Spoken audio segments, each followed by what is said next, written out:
బీసీల పెద్దన్న, OBC parliamentary మాజీ chairman, బీసీల కోసం అనినిత్యం కొట్లాడే నాయకుడు, బీసీ సింబల్, బీసీ సింహం మా హనుమంతన్న గారికి స్వాగతం, సుస్వాగతం. జై బీసీ, జై బీసీ.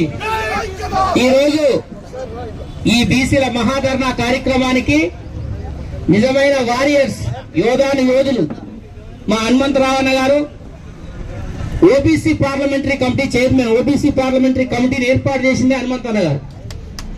ఈ రాష్ట్రంలో, ఈ దేశంలో మొట్టమొదటిసారి బీసీలకు ఒక పెద్దన్నలాగా ముందు నిలబడి కొట్లాడిన వాడే మా ఆర్ కృష్ణ. ఇక్కడ ఉన్న వాళ్ళు, ఈ రాష్ట్రంలో ఉన్న వాళ్ళు, దేశవ్యాప్తంగా లక్షలాది మంది ఆర్ కృష్ణ శిష్యులు ఉన్నారు, బీసీ ఉద్యమ నాయకులు. జై బీసీ. ఆర్ కృష్ణ అంటేనే భారత బీసీ జాతికి ఒక పెద్దన్న. ఆయన భారతదేశంలో నుండి 80 కోట్ల మందికి ఒక పెద్దన్న లాంటి మా అన్న వచ్చింది ఈ కార్యక్రమానికి.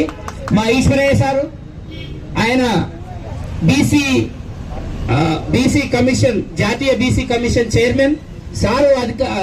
పదవిలో ఉన్నప్పుడు బీసీల కోసం అనేక సంస్కరణలు తీసుకొచ్చినటువంటి మా సారు.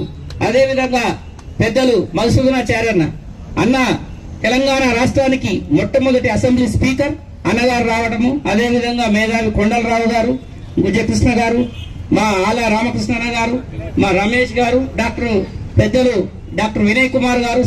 సారి మర్చిపోయినా 2010లో స్థానిక సంస్థల్లో బీసీలకు వ్యతిరేకమైనటువంటి రిజల్ట్ వచ్చినప్పుడు సుప్రీంకోర్టులో జస్టిస్ కేజీ బాలకృష్ణన్ గారు ఇచ్చినప్పుడు దాని మీద స్టే తెచ్చిందే మా సార్.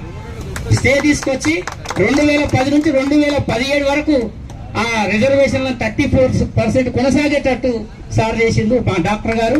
ఇటువంటి పెద్ద పెద్ద గొప్ప గొప్ప నాయకులు ఈరోజు ఇక్కడ ఆసీనులై బీసీ డిమాండ్ల మీద మాట్లాడుతున్నారు. కాబట్టి కేంద్ర ప్రభుత్వము, రాష్ట్ర ప్రభుత్వము తక్షణమే వీటి మీద ఆలోచించి తగు చర్యలు తీసుకోవాలని చెప్పేసి విద్యా ఉద్యోగ రంగాల్లో రిజర్వేషన్లు 42% పార్లమెంట్ లో ఆమోదించి 9th షెడ్యూల్లో చేర్చాలని చెప్పేసి దేశవ్యాప్తంగా బీసీ కులగణన జాతీయ స్థాయిలో సమగ్ర కులగణన నిర్వహించాలని చెప్పేసి, అదేవిధంగా కేంద్రంలో మంత్రిత్వ శాఖను ఏర్పాటు చేయాలని చెప్పేసి అనేక బీసీ డిమాండ్లతో చేసినాము.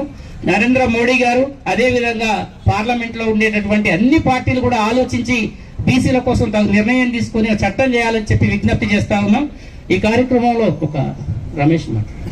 ఈ కార్యక్రమంలో తెలంగాణ జనసమితి, ఓయూ విద్యార్థి జేఏసీ నాయకులు నిజన రమేష్ గారిని ఒక 2 నిమిషాలు